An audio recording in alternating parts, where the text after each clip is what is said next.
Hello, welcome to CubsPS Plus, a Northside numbers game, a weekly podcast that dives headfirst into the analysis of hot topics driving Chicago Cubs baseball. I'm your host, Mike Waller, a lifelong Cub fan, full-time baseball stat nerd, and sometime youth baseball coach. Thanks for being here today. I know you have a lot of choices. You can find me on Twitter or X, Instagram, TikTok, Threads, Blue Sky, and YouTube, all at CubsPS Plus, a spin on the baseball metric OPS Plus. If you can, please take a second and drop a rating or review on Apple, Spotify, Pandora, Stitcher, or wherever it is you get your podcasts. If you've done that, thank you so much. Maybe you could share an episode with a friend. Just a few seconds can help me get better and help other Cub fans find the show. You can also help support the CubsPS Plus podcast by going to cubspsplus.patreon.com. There are 4 support tiers that come with added perks, and your support will help me keep this podcast ad-free. Welcome into episode 51, the Heathcliff Slocum episode of this podcast. The Cubs continue to play winning baseball. Today, the Cubs will be playing Game 2 of a 4-gamer against the Diamondbacks, another series with big playoff implications. This week, I'm thrilled to be joined by Bryan Smith, who provides prospect coverage for Bleacher Nation. Bryan and I talk about how the Cubs are handling the September roster expansion and what to expect from Alexander Canario and Luke Little now that they're up and have debuted. We also talk about a variety of other prospects like Jordan Wicks, Pete Crow-Armstrong, and Cade Horton, among others. Who else might the Cubs look at this month in the pennant race? Let's find out. Are you ready? I'm ready. Here we go. This week I'm thrilled to be joined by Bryan Smith of Bleacher Nation. Bryan, welcome to the show. Thank you for having me, Mike. I appreciate it. So how did you come to start following Cubs prospects and getting into sort of this kind of work? Sure, yeah. I've been writing about prospects more or less on the internet for like 20 years. I wrote for Baseball Prospectus and Fangraphs, a little bit for SI.com. So it was a national capacity during that time, and I was always a Cubs fan. And then I stopped writing when I sort of entered the working world for about 7 years or so. Mm-hmm. And my sort of entryway back into writing was just, sort of the love of that 2015 team, I would say. And just sort of bringing me back into like fandom being the ruling interest that I have in baseball. And, I decided that if I was going to do it again, that I was just going to focus on just sort of my heart and the Cubs and not bring in all 30 teams anymore and the craziness that does. So it's been nice to just focus on the thing that I actually care about. That's so much fun. Well, I was going to get to it later, but you brought up the 2015 team. So I think we all look back to that 2015, 2016 team, and we think about that young core that came up, all that young talent.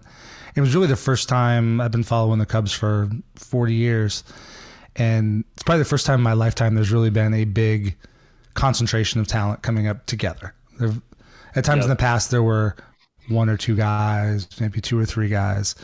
But I put out a tweet this week. I went back and looked. I wanted to compare this year to 2015, 2016. And I wound up looking at 2016, 2019, and 2023, sort of the start of the championship year, kind of the end of the run in 2019. And I think there's this thought that like the 2016 team was so young, and a lot of that's because some of the really key players were young stars. Right. But like by my count, I went through the roster that year. They had 7 hitters and 1 pitcher. Basically almost a quarter of the roster was kind of young homegrown talent. And by the end, there were more hitters. By 2019, there were like 11 hitters, 1 pitcher.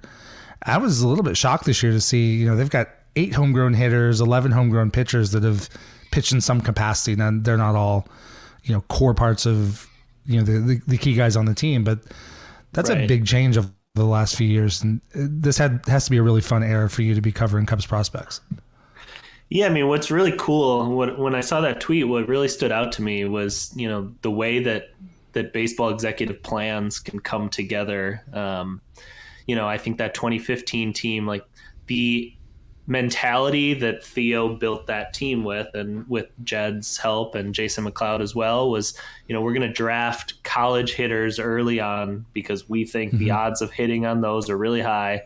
And, we're going to buy pitching. And I think they thought that with their ability to spend that they would be able to find that. They were correct. I think they also thought they could identify pitching on the margins that was undervalued, and I think they were right on that as well, like Jake Arrieta.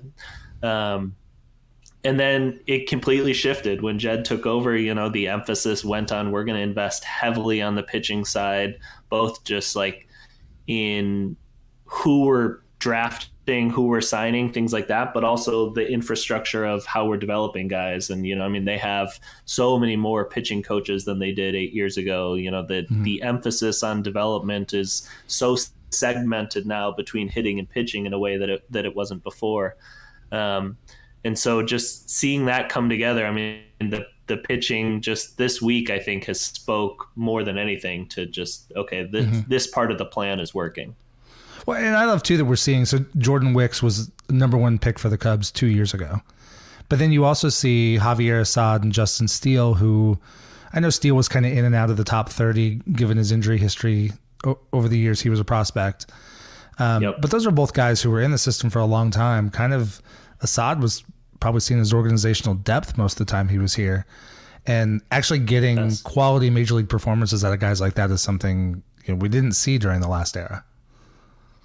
Yeah, I mean, when you talk to minor league pitching coaches and development coaches in general, I mean, what they emphasize is like you have to care about every guy in the organization, because those little wins of guys that you didn't think were going to be much that get over the top, like those speak to a healthy organization more than like, when the Cubs get Cade Horton to the major leagues, like they're going to have helped that development, but that's just like an insanely talented person who's going to get to the major leagues anyway. It's like Javier Assad looked like Double-A was going to be too much. And then, they worked together to get that cutter. And, I think the cutter was sort of the bridge pitch that allowed everything else to take off for him. And it just opened it up. And when you win a game because, you can almost track it back to like when that cutter happened in his game, it allowed you to win a game in late August against a division rival. Like that stuff really matters. Yeah. Well, I think the last 2 years we've seen, the Cubs in sell-off mode, not competing. Yep. There have been chances for Javier Assad last year to come up and get 5 or 6 starts at the end of the year and show something. And I know they're not part of the organization anymore, but like Adrian Sampson and Manny Rodriguez to be able to come up and show something that maybe they wouldn't in the pennant race. And so now I'll bring us to kind of current day with the September roster expansion, which isn't what it used to be. It used to be we'd call up 10 bullpen arms and 3 base stealers and all the niche guys. But I think there's a perception this year. So the Cubs opted originally for Alexander Canario and Shane Green. Yep. Shane Green's since been let go, and now it's Luke Little. Heading into roster expansion, like what were you thinking the Cubs might do before you saw the moves they actually made? Yeah, I mean, I thought with a couple weeks to go before September 1st, it was just tracking that it was going to be Pete Crow-Armstrong. I thought it was heading that direction, and especially at the time, Tauchman was just starting to struggle, so it looked like sort of the perfect storm a little bit. I did kind of think it was going to be a veteran arm. I always thought that Brad Boxberger's like rehab was really set up to be the September 1st guy, and then I'd heard that Shane Green really impressed when he was in Arizona just after he signed, so he was sort of on the radar too. But I think one thing that really became clear with this team about 2-3 weeks ago was like there are 20, 22 maybe guys that David Ross is like, those are my guys I'm going to fight with, and that's really it. And so the Cubs are okay operating with a 22-man roster right now. So, I think that the importance of those 27th and 28th men is just so much less than it is for other teams that are more willing to access all parts of their roster right now. That makes sense. I think we've seen that a good chunk of the year. I mean, to start the year, they had Edwin Rios and Luis Torrens on the roster, and they barely played. And this last time, since his last call-up, Miles Mastrobuoni has made it into like 3 games. So Ross definitely narrows on his rotations. Yeah, exactly. And, I think that's hard for fans to sort of like change how we're used to things, because last year I kept saying it's a year where you're trying to answer questions. You're trying to say, okay, is Michael Rucker a major league pitcher? Is Javier Assad more of a reliever, or could he actually work in a rotation? And like, you're just going through, and the important thing for a team like that is like answering the individual questions of like, what does this guy mean to this organization going forward? That's completely shifted. Where like the next year, the only thing that matters is the team and the result that day. And so everything has to work in service of getting that win. And so I think it can be a little hard for us to like shift sort of our mentality as fans, where we're still rooting not only for the win, but also for these guys as individuals to keep sort of like building and growing. And, that's just not something David Ross can afford right now. He's like, he can only afford to care about the win. Yeah. And I know Canario gets a lot of attention because of who he is, his pedigree as a prospect. And then obviously he had the horrific injury last November. So to come all the way back from that is really exciting. But like, honestly, I started thinking this morning, I had to go back and look it up, but I couldn't even remember who the Cubs September call-ups were the last couple of years. Like, it didn't matter. And even they all going blended back together. Yeah. And even going back to the years of contention, there was never quite that like big hype prospect that was next. Like usually they would come up during the season if they were going to come up that year. I mean, we saw that with Schwarber and Contreras and Javi and all those guys. Yep. So I kind of got thinking back, and I don't even remember what normal is on as far as top prospects in September call-ups, let alone doing it in the pennant race. Yeah, that's interesting. Yeah, I mean, the thing that like sticks out from that era is just like you'd always have your like Terrence Gore, Quentin Berry, like pinch runner, defensive specialist at the end of the bench, and everything else was just sort of blends together in my mind. And what sense do you get? So another thing that's changed over the last, I can't remember, 3, 4, 5 years, something like that, is it used to be you hit September 1st, they had more call-ups, and the minor league season was basically over, except for maybe playoffs. So now Iowa's going to play most of September. Yep.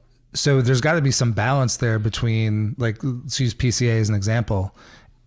Is it better to come up and get him exposure on the big league team and pinch run, play a little defense, maybe spot start if Tauchman's not hitting well, versus stay at Iowa, get your extra 20 games worth of at-bats and play and all the outfield spots?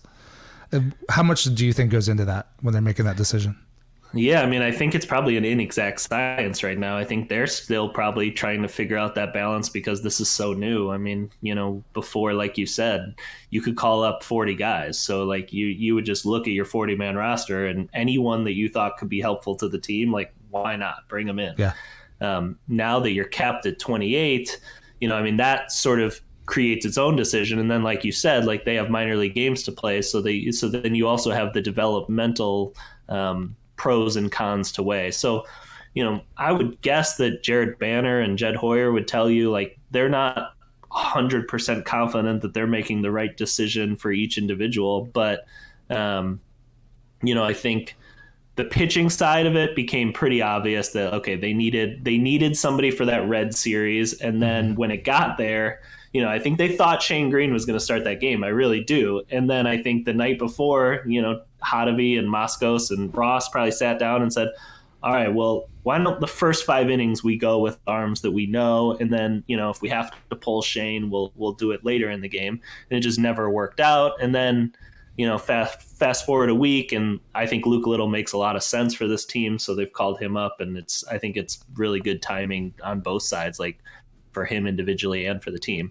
The hitting side, I think they probably thought, like, we just don't need anybody. And it's a really interesting decision. I don't necessarily think that they made the right decision. I would probably say that Jared Young was a better choice than Alexander Canario. But if they said, we think he's going to learn a ton by being here for 10 days, I can't really argue with that, because I bet there are some like behind the scenes things that we don't even know about or conceive of that are happening that are beneficial for him. Well, and one thing I thought about too wasn't Canario already announced for the Arizona Fall League? Yes. So in terms of losing at bats, I wonder if maybe it was less of a big deal for him to lose some at bats in September as opposed to PCA because he's going to go play in Arizona. I don't know. Just spitball. Yeah, that could definitely be in play. With Crow-Armstrong, I think, like, I think when they realized that 28th spot was not going to be used very much, I think that probably tossed Pete out of the September 1st conversation. I do think that we're going to see him. I think we're going to see him, it might even only be with about 10 days to go. So I think he's going to get his sort of full swath of Iowa experience, and then he's going to come up to serve that sort of role that we talked about, pinch run and defensive specialist, and then they won't feel like they cheated him out of very much. Where I think, like you said, with the AFL being there for Canario, I don't really think they're cheating him out of anything. I think they're seeing it, hey, we're giving him a raise, we're introducing him to all these coaches, like we're still investing in his future, and still going to find him those at bats. Well, as much as I think there's some sentiment, there was obviously some frustration when he's up for, was it 5 days before he got in the bat, and didn't play in the doubleheader, didn't get in the bat at the end of a blowout in Cincinnati. But it was cool to see when he got that at bat, even though it was against one of the nastiest pitchers he could possibly debut against. The whole team's up on the rail, like going for him. So like he's not some forgotten guy in the dugout, I don't think. Yeah, exactly. And I mean, Christopher Morel, like, I think part of this process has been David Ross trying to get him out of his slump. And, when you look at this team after they win, like the way that Christopher Morel is and the handshake line, like he's a really important part of the heartbeat of this team too, not just like what his home runs can do, but his personality. And I think he's largely in charge of like when guys come up from the minor leagues, like Chris is really helpful, I think, to integrating those guys into sort of the team chemistry and team component. So it's kind of funny that they were pitted against each other in sort of fans' expectations for playing time, because like I guarantee you, like Canario's best friend with the team is Morel, and I guarantee you that like Morel, is hoping that Alexander gets those experiences and helps the team. So like those two guys, I don't think there's any sort of rivalry within the team happening. I bet those two guys are pulling for each other more than anyone else. I'm sure that's true. So what should fans, as they look ahead, both Canario as a player and the role he's probably going to be in for however long he's up, whether they swap him with PCA or make another move, what should fans expect to see? Yeah, I mean, I always like, one of the things I just don't like to do, like since I started writing again, is like I wanted to come into it and this is sort of how I view following prospects, I guess, is like be as optimistic and try to present the hopeful side of following the minor leagues. And so I always sort of hate to start to delve into the cons list, but what I would say in an honest way about Canario is he is not major league ready. He is actually like truly, I think, one of the least sort of major league ready call-ups the Cubs have had in the last decade. Interesting. I think those sort of behind the scenes things that were happening is really the motivating factor for the call-up more than anything else. So what didn't bother me about him not getting at bats is like, I do think Patrick Wisdom is more likely to succeed in his next plate appearance than Alexander Canario. Okay. Now, long term, I think that his future is great. I think the big thing that's happened is just losing out on those at bats. He was in such a groove starting in July of last summer of seeing the baseball. His plate approaches changed radically starting in July of last year. And I think that really sort of ushered his breakout at the end of the season. And that hasn't quite come back yet. And what changes were those?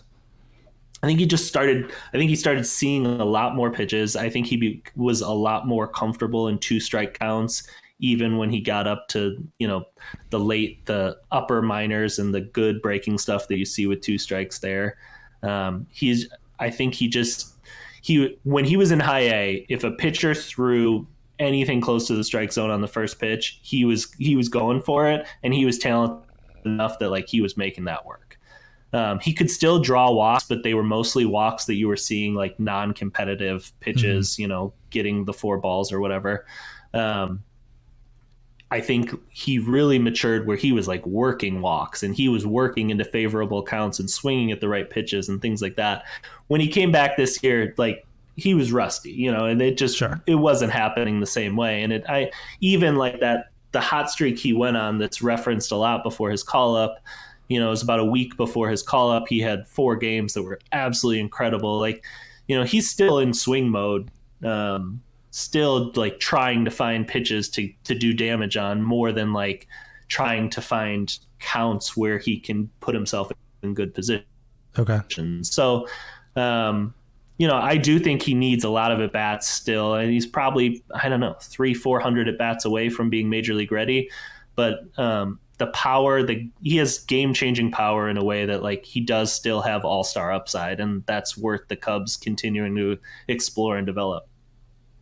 So you would see maybe his best-case scenario would be go to the AFL, maybe start back in Iowa to start next year, get that approach down, and then maybe mid-season, back half of next season, he's major league ready and potentially there to fill injuries or whatever happens. Totally. I mean, I love that him and Brennan Davis like will kind of know all off season that they're going to start next year in Iowa, and they both know that like in a way, like in a healthy competition way, like you guys are both on this 40-man roster, sort of in the same spot. Like go win a job. The only thing in front of you is like dominate enough that they have to call you up to the major leagues. And I love when guys are in that position, because that's when that's when they really earn it, and that's when like you can really feel the hunger when you watch those AAA games. Yeah, and both those guys are interesting too, because minus injuries, they might both already be up in Chicago, or certainly either one could. Yeah, be. I think they both would be. Yeah, absolutely. That's wild. So let's talk about Luke Little. The interesting name being 6'8". I like they listed him at 220 pounds. He's about as close to 220 as Morel is to 145. But exactly, he's a big dude. So what should fans look for from him? We got a taste the yesterday, but yeah, it seems like every year, like the Cubs will have one guy that flies through the minors and touches 4 levels. Last year they actually had 2 with Jeremiah Estrada and Matt Mervis Matt Mervis only did 3 levels. So it was Estrada only last year. Luke Little's the guy this year. Started the year in South Bend, up in Chicago now, touched Tennessee and Iowa. A guy that I think just the thing that sticks out more than anything else is if you imagine being a hitter facing Luke Little, like, man, you must just want to be backing out of that batter's box like every second before the ball leaves his hand, because he's just, in addition to being a giant, there's just some like kind of funk to his delivery. It's so slow, and then he just gets that front leg down, and his arm moves really fast, and that's sort of between like the heaviness of his front leg and how fast his arm moves. That's where the 97 miles per hour comes from. And so like, I think you're like, as a hitter, you're slowly waiting for the ball, and then all of a sudden it's on top of you. So he's just so uncomfortable. And hitters have just never hit him well in the minors. I mean, especially like if you look at his slugging percentage against in the minors, there's about no one that's had it lower, especially against left-handed hitters. And then the thing that graded out amazingly in his first appearance was the slider that the Cubs have helped him with in the minor leagues has gotten to just an incredible place. I mean, he gets like 15 miles per hour difference off his fastball, which I think is a really nice number. Mm-hmm. And it sweeps almost 20 inches, which is sort of the magic number that you look for in a sweeper. And so, yeah, I mean, we didn't even see him against a left-handed hitter in his debut. Like, that's going to be the strength, but he showed us that he's going to do good against right-handed hitters too. I think he's sort of that mid-relief, but like can handle the 7th, 8th inning guy for the Cubs for 5 years. I think it's going to work. That's great. That slowness of delivery was one of the first things I noticed. Like, he's just this big dude. I was like, I know he throws hard, so I hadn't seen it yet. The first pitch was like, okay, he does, but it doesn't look like it. It looks so easy. There's like a laziness to it almost, but then you see the intent at the end of it comes through, but it's a very odd mix of like lazy and then super firm. Yeah, you don't see it very often. Yeah.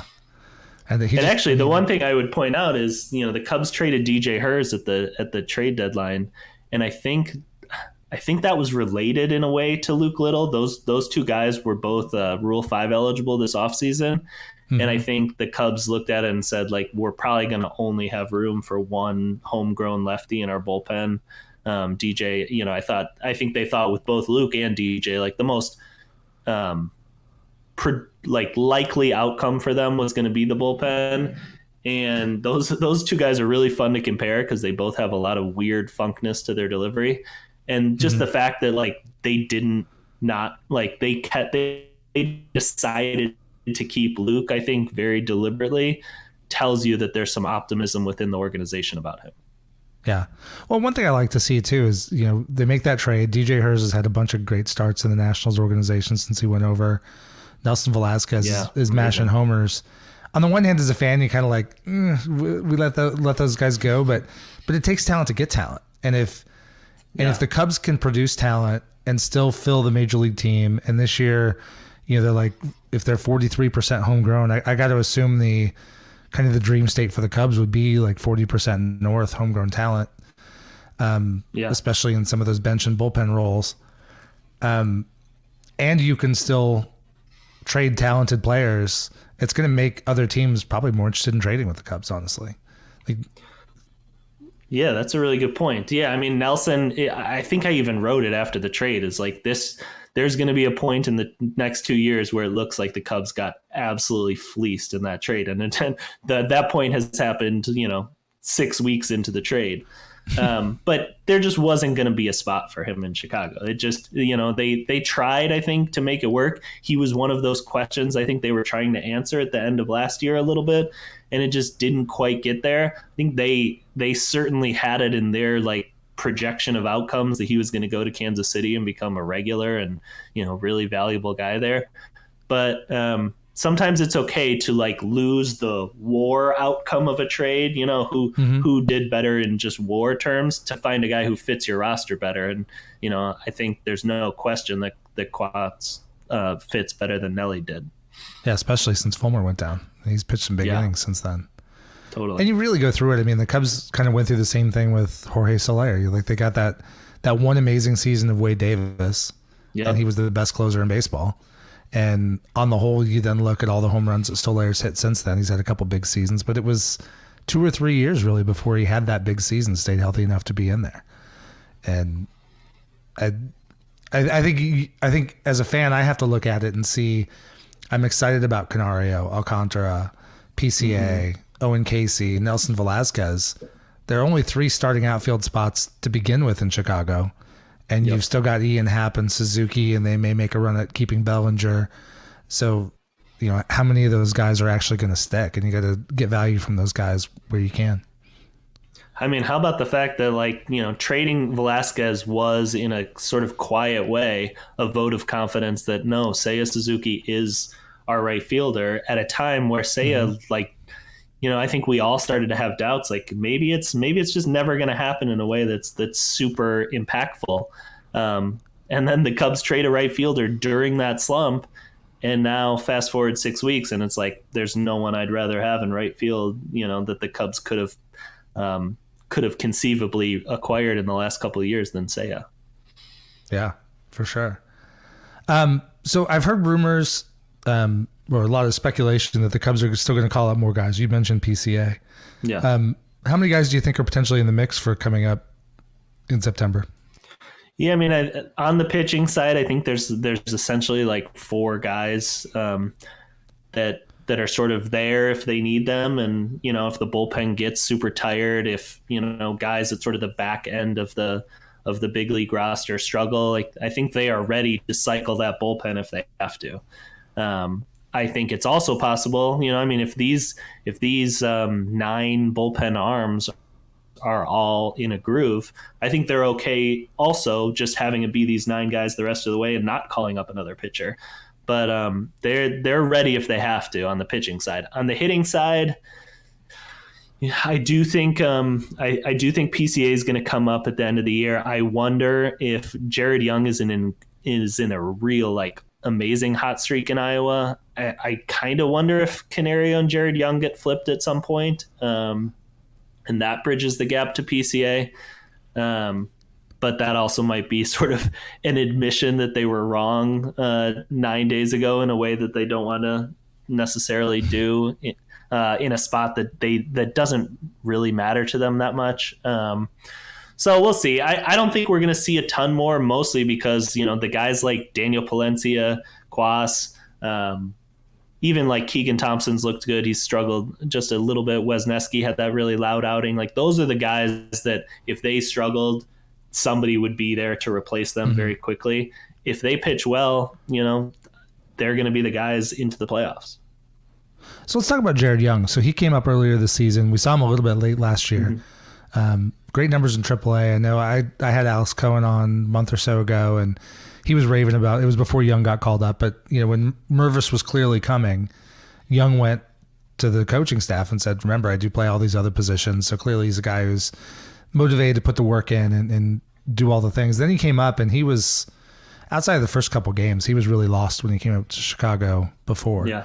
And I've kind of wondered as I look at the 40 man, and they've cleared some space, and now I think it looks like Boxberger's back with the Cubs. We'll see at what point they activate him. He's been back, I think, about a week. The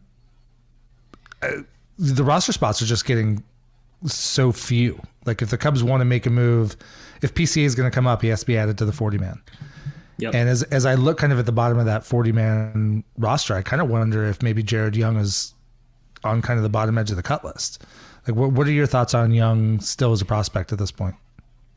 Yeah, I mean, he's old enough that, prospect is a very generous term to even have attached to him at this point. I agree with you. I think he's in an interesting position where it's probably unlikely to expect that he's going to last the offseason on the 40-man roster.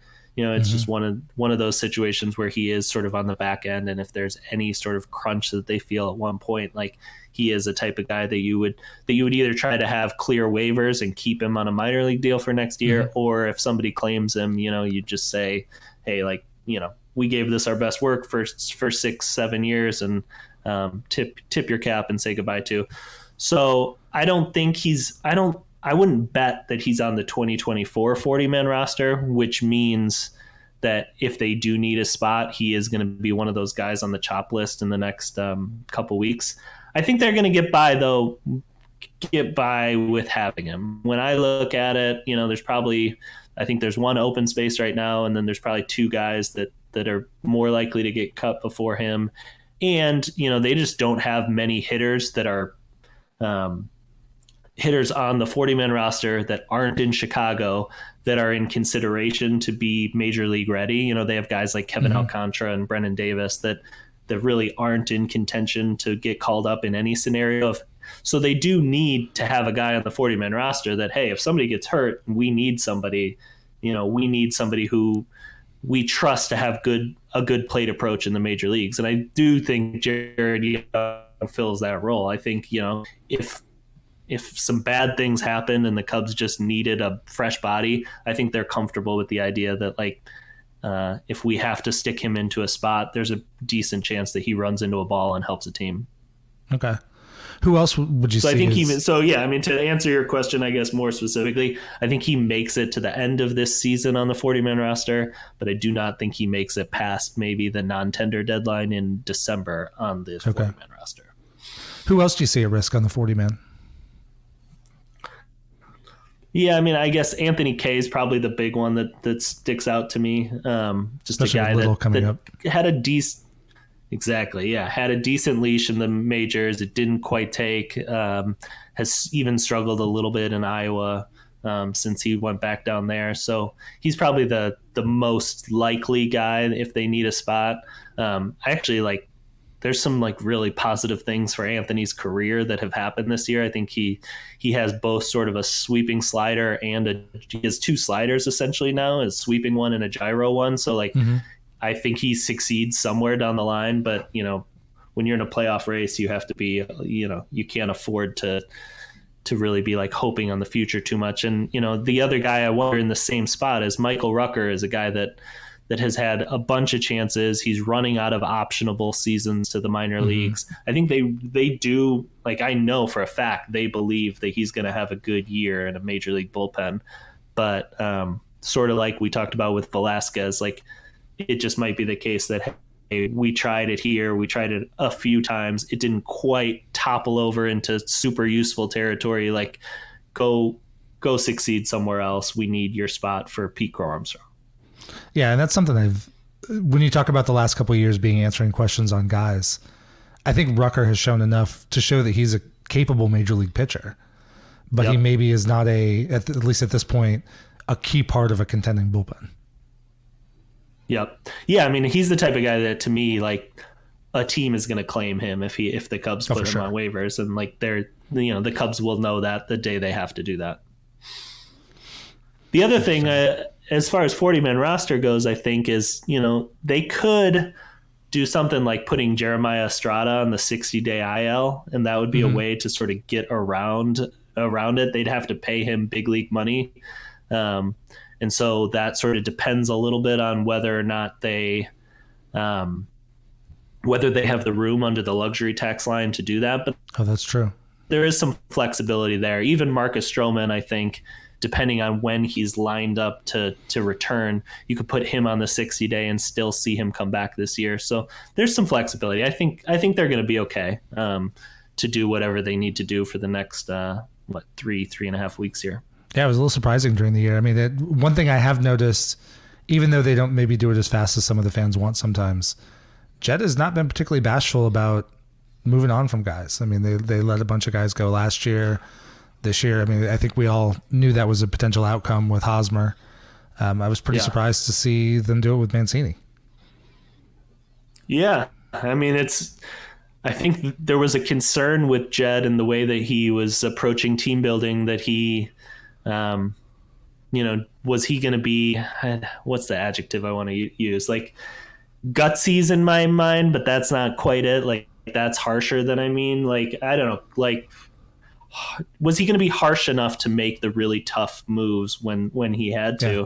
And it's been a pleasant surprise that, like, I mean, like, Tucker Barnhart blew me away. I thought, like, that was a spot that for sure they just liked three catchers. I think they liked the way he caught the staff.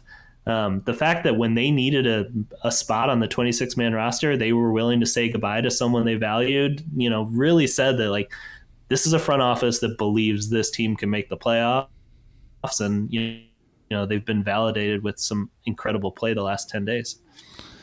They're a lot of fun to watch right now. That's for sure. Yeah, I'll throw out a wild card name I've heard tossed around. So I think at this point, I think everybody knows it's not going to happen. But I know earlier in the season, there was a lot of speculation that with as fast as Cade Horton was coming, boy, could you just throw that arm in the Cubs bullpen in the last few weeks and see what happens. What are your thoughts on Cade? What'd you see this season? Yeah, I mean, that would be a ton of fun, because I do think that in a short relief role, he would just be absolutely disgusting. Although I will say I do not think it's going to happen for him this year. Have they formally shut him down yet? He's on the developmental list. I think there's a chance that if Tennessee's in the playoffs, that they have him make one more start. I think it's probably equally likely that he just pitches a few more times in Arizona, like on the backfields in really controlled environments, to just get the innings to the exact number that they want to get it to for the season. But yeah, I mean, his year, to me, the most exciting things that happened this year to me were that, like, his command and fastball control specifically was so good from beginning to end. And when he got to Double-A, the fact that didn't overwhelm him at all from continuing to throw strikes and live in the strike zone, I think was a huge win.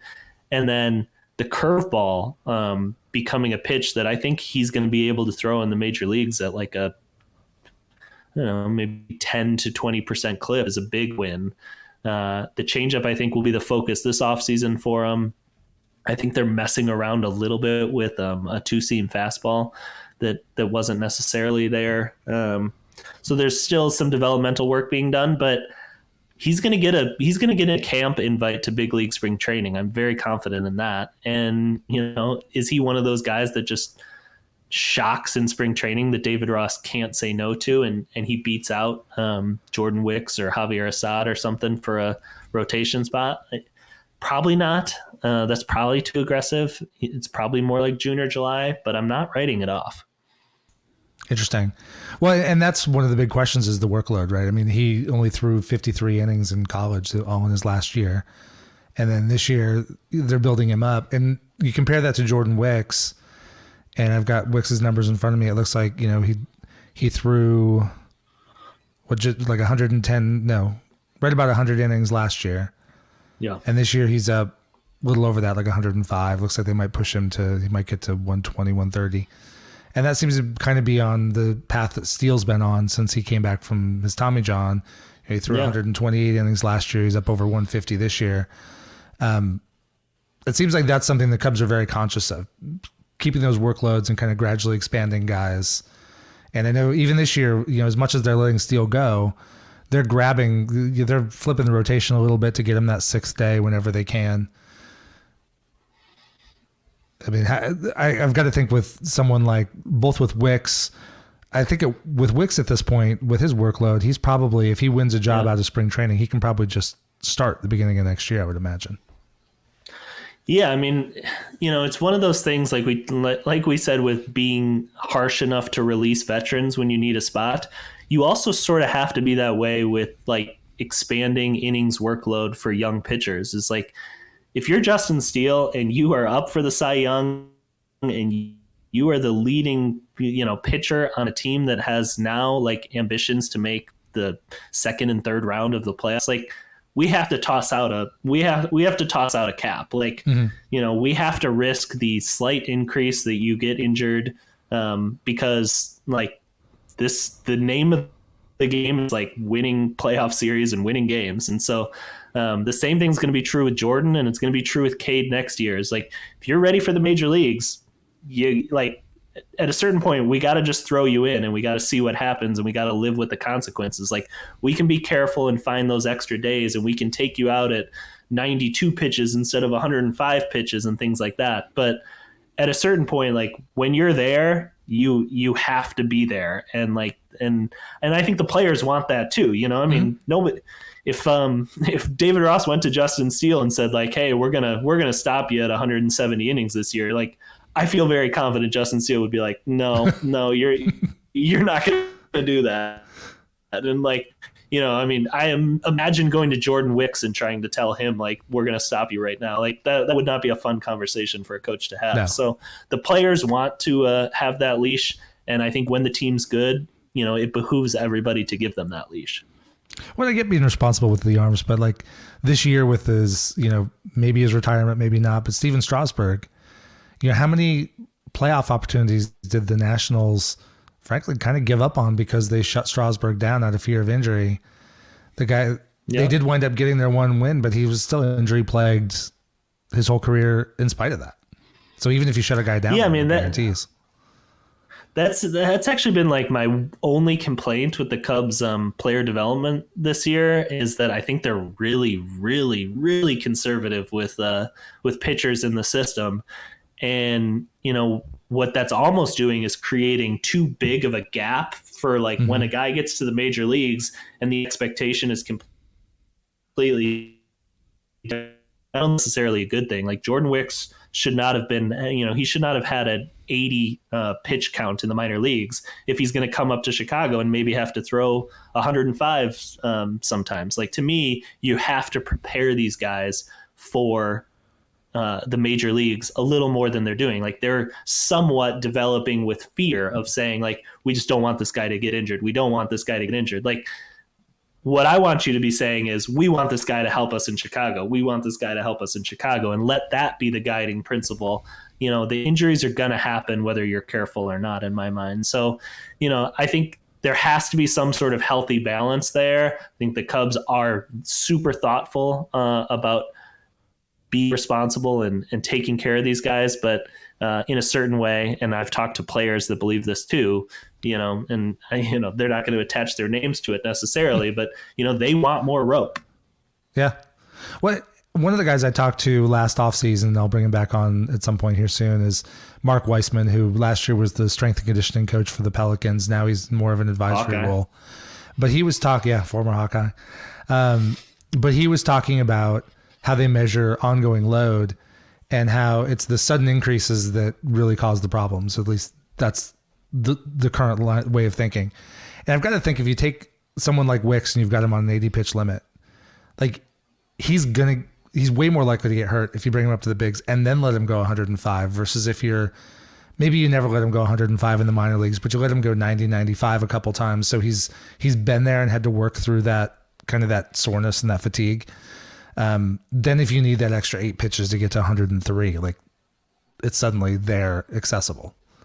Totally. Yeah. I mean, the situationally, I think you have to think about more like, what is a guy going to learn in this spot? Like, he just allowed 2 hitters to get on base and he's at his pitch mix, but it's a lefty facing a lefty hitter. Like, when that guy gets to the major leagues, David Ross is going to let Jordan Wicks face, somebody that he's really well suited to get out in a big spot, even if runners are on base and he's at the top end of his pitch limit.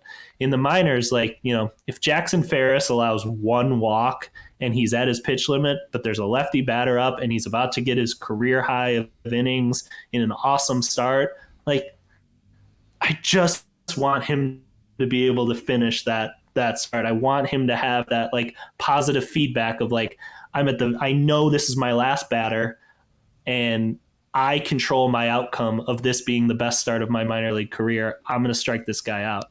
And too often what I think the Cubs are doing right now is saying, nope, you're at 60 pitches. Sorry, you're out. Yep. Well, I think a good example of that was the other day in Cincinnati when Assad threw that 8 innings scoreless, hit his career pitch high at 98 pitches. I don't know that, at that point it's fine to say, congratulations, Javier. Somebody else is going to come get the last 3 outs. But at the same time, I know some fans wanted to see him go get a shot at the 9th. But when you're already at 98 and you're already over your career high, to get through another inning, that's another 12 to 18 pitches, depending on how smooth it is. Now all of a sudden you're jumping him 20 pitches. That probably is going to be when he gets hurt. Exactly. Yeah. It's that difference of like letting a guy finish it mid inning versus like letting a guy start an inning. Like, I totally get the responsibility of not sending a guy back out when he's sort of nearing it. But, letting a guy finish what he started within an inning, especially when you're talking about guys like having career highlights. I think that really builds them up. I mean, we've seen it with Steele a few times where like they've given him that 1 extra or 2 extra batters and he's gotten through. Like, I know the first time he got to 7 innings was like really meaningful to him. And like that stuff matters too. That builds confidence that does a lot of the developmental work you're trying to accomplish just on its own. Yeah. And you can see it. I mean, when Steele gets those big outs, that's when he's, coming off the field. And those are great moments. Everybody loves those. Yeah, I mean, I've talked to Justin, and like what matters to Justin is how many outs he gets in a start. Like, I mean, he wants to dominate. He's like obviously like putting his team in position to win is probably the most important. But like the metric that he's using to define whether a start's successful or not is like, could I go get 18 outs and then could I get 21? And like now we're seeing 24 as a possibility. Like he really values that, and like I think a lot of these guys do. I think he's a good example now as some of the young pitchers come up. He's been in the system for so long that I think he's played with so many of these guys. Like I listen to the compound and they talk about, Zach Short, who hasn't been in the org for, 3 years, is talking about remembering what Steele was like, back on the backfields. And I think that's just cool. And I think it kind of creates that sense of what it is to, be a Cub for this organization. Justin's also like, he's just a phenomenally nice guy, and he's a big video game player. And I know in talking to Jordan Wicks this offseason that like last year during the season, Justin was like signing on and playing video games with Jordan Wicks and Cole Franklin, and they were talking. And so Jordan Wicks comes up to the major leagues now, and he's already got sort of a buddy in the locker room of like this established major league guy, just through like sort of being willing to hang with these guys even when you're a major leaguer. So it's nice. I mean, guys like Justin and Nico and Christopher Morel are so important to sort of helping guys bridge the gap between the minors and the majors, because those guys have a ton of respect throughout the system because they've never big timed people. They've always sort of been accessible to those minor leaguers. Well, I think to bring it full circle, I think we've seen, back to 2015, 2016, Theo talked about waves of talent, and you have this, they wound up, whatever that next wave was going to be, they basically traded it off chasing pitching as it turned out. But it is cool now to see, when I was going through the homegrown, when I look at 2015, 2016, it's all like rookies, first year, second year, third year guys. But when I look at it now, you've got Ian Happ, who's been here around for a long time. You've got Kyle Hendricks, who's been in the org since 2012.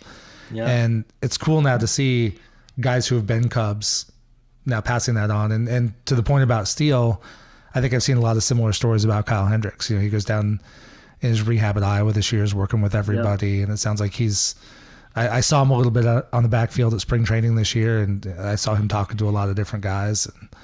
And I think that kind of in-house knowledge and experience is really valuable. Yeah. I mean, even like somebody like Adrian Sampson, I remember talking to a couple minor leaguers that were just singing his praises of like a guy that when he finished his work in Iowa, like he was sitting there and he was like giving advice to prospects and helping them. And Tyone too, like I know he's been really helpful to Steele this year. So yeah, I think the Cubs are doing a better job of like trying to have the players, not police each other, but like help each other and like in very specific ways. Like how can we pair Javier Assad with somebody who also throws this pitch mix, and like, let's have Assad and Kyle Hendricks talk changeups for a little bit. And I think that stuff really matters because like when you talk to the prospects, like the respect they have for major leaguers is just so immense. And man, like Nico jumps out in my head as like the year Nico was drafted with all those high school kids like Brennan Davis and Cole Roeder and all them. Like when you talk to those guys, the way they talk about Nico is like, it's different than they talk about anybody else. Like they just have an admiration for him and the way that he treated them. So yeah, that stuff matters. And I think starting in the Theo and Jason McLeod era, they put a lot into drafting good people, and that really does matter to them. They have guys take personality tests and makeup tests and stuff like that, and they do put that into their evaluations. And that dates back to the Steele draft. And I mean, to still see the benefit of that. I mean, you saw it with Kyle Schwarber when he was here and him being a good person that people loved, but it's carrying through to this era with Justin too. I think you see it in the team, right? I mean, they had got off to a pretty good start in April. Then May was kind of a disaster and didn't get out on a great footing in June. But I think as Ross said the other day, I think the team really did believe in themselves the entire time and just kept grinding it out. Yeah, all spring training. I mean, it just seemed very obvious that this was a group that really like was taking self-belief into a different territory than we'd seen in the last couple of years. Like they were talking about the number of championships they had in the locker room and the experience, and like, Jan Gomes and Dansby and Cody, like being guys that just like, there was a confidence that we're going to be okay. This team's talented, that got them through that bad May stretch. And, I think they're humming right now. This is what those guys are built for. And I think they're bringing the young guys around to sort of buy into it. Like, hey, we belong here. And I've got to think most of the minor league teams over the last few years as the system's improved, there have been a lot of playoff appearances at Myrtle Beach and South Bend and Tennessee and Iowa. And so these guys are coming up thinking winning to some extent. I know minor leagues is much more about development, but I think winning still matters. And then Jordan Wicks does not go into a at bat thinking he's not going to win it, and that guy is about winning games, and he saw it in the minor leagues with South Bend last year, and it's definitely carrying over, and he's not going to be intimidated in a big spot. And we saw that with Assad in the World Baseball Classic. Like these guys understand that, like, beyond their own success, what really matters is that team raising the flag. Absolutely. Well, Bryan, it's been great having you on. I know you got a hard stop, so I'll make sure I get you out on time, but where can people find you in your work? Yeah, I write a couple times a week, usually over at Bleacher Nation, and you can find me on Twitter at CubsPS Prospects. Great. Well, thank you for your time today. This has been great. Enjoyed the it was a lot of fun. Thank you. Thanks. Thank you for listening today. If you like this episode, please drop a rating or a review wherever it is you get your podcasts, and share the episode with a friend. Just a few seconds gives me great feedback and helps other Cub fans find the show. You can find me on Twitter or X, Instagram, TikTok, Threads, Blue Sky, and YouTube, all at CubsPS Plus. And check out the Patreon page, cubspsplus.patreon.com, to help support the show and keep it ad-free. As always, the music for this podcast is from Prospect Park West by Jerry McCoy. This is Mike Waller, host of the CubsPS Plus podcast. Every day with Cubs baseball or talking about Cubs baseball is a great day. Go Cubs!